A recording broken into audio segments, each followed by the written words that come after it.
the president of the Michigan Heritage Museum. At this time, I would like to turn the microphone over to another veteran who believes in America and, of course, remembering those who gave all. Some gave some gave all. And we remember the Tuskegee Airmen. And to tell you a little bit of story, Mr. Eric Palmer, who has that beautiful Mustang dedicated to Tuskegee Airmen. Eric was here about 4 or 5 years ago, and he's back again with us here today. And Eric, I'm going to turn the mic over to you. Greetings, showgoers. Again, my name is Eric Palmer. I served in the Army Reserves basically from '86 when I got commissioned until 2000. I separated as a captain. Thank you. I am the president of an organization called Detroit RedTail, which the vehicle that's sitting here in the winner's circle is the centerpiece of Detroit RedTail. It is a mobile educational resource, not a tribute vehicle, a mobile educational resource to the Tuskegee Airmen.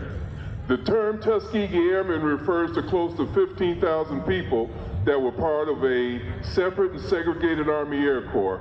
Every position you needed to fill, you filled. There were only 992 pilots trained, with 355 serving in combat. The term RedTail comes from those combat pilots who flew either a RedTail P-47 or a RedTail P-51. The tails were painted red, for those that aren't familiar, for aerial identification. Their main mission was escorting bombers. The bombers had to look out the window and see what fighter group was flying them, and if they seen red tails on those planes out there protecting them, they knew it was the 332nd. Currently, there are 22 known living Tuskegee Airmen and 2 known living combat pilots, and one of them lives in Michigan. His name is Harry Stewart, and he is honored on the driver's side of the vehicle. On April 1st of 1945, Harry got credit for knocking down 3 FW-190s, which is the reason why you see 3 swastikas on that left fender. Harry is only one of 4 from the 332nd Fighter Group that shot down multiple planes in one day. It was not an easy feat. I don't know what else to say.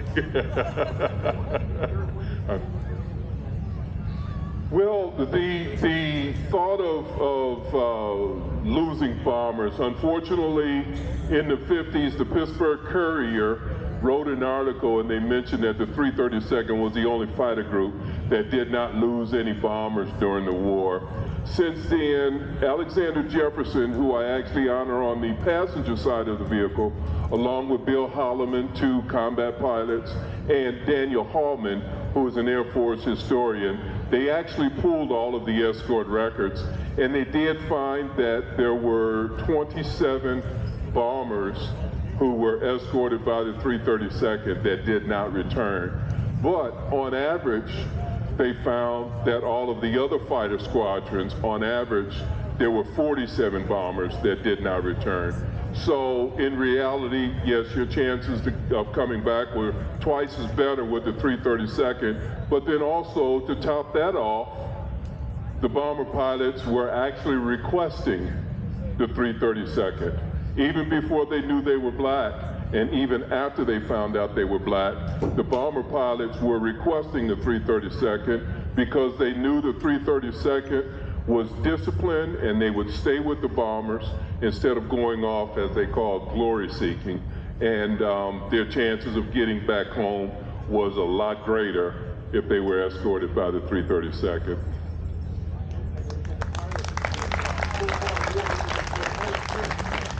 And then on top of that, the segregated units of World War II were actually fighting 2 battles.